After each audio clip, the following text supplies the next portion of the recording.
The one thing that the world knows about Thailand's role in World War II is this structure here, this railroad bridge, which is the bridge over the River Kwai.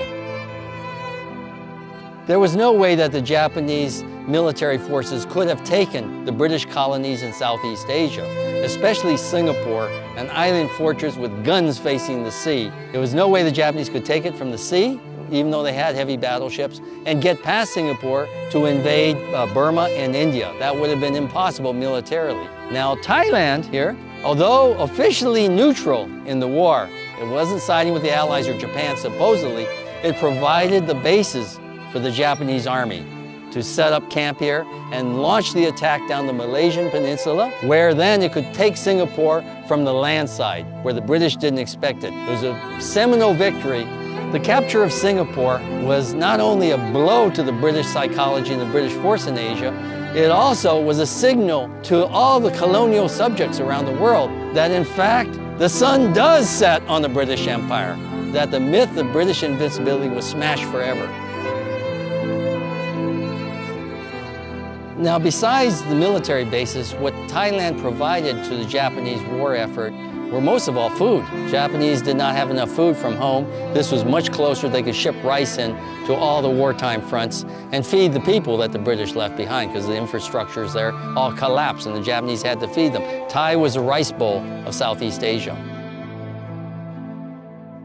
Yeah, prisoners of war from all across the British Empire, from Britain, Australia, New Zealand, and Indian soldiers who refused to join the pro-Japanese Indian force were forced to work here to build a bridge on the River Kwai and to lay track all the way into Burma and on the way to India. The crew worked very much, the prisoners worked very much like these men back here, this work gang. The difference, of course, these men are paid, whereas the Allied prisoners were treated as slave labor.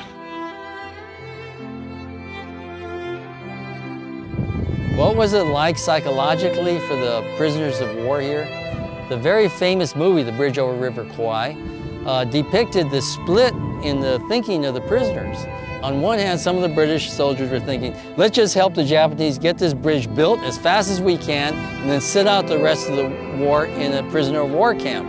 It is much too hard here for us. We're not going to survive the war if we keep working out here. Other prisoners felt, no.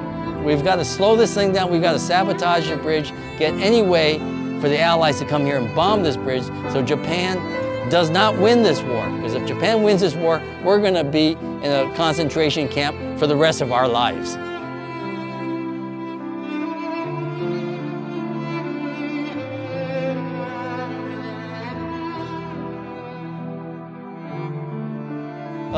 Over here beyond this temple, you can see that's Myanmar over there, that's Burma over there, and this is where the railroad line was going. Right now, this is a Kannon, a Guanyin, a goddess of mercy.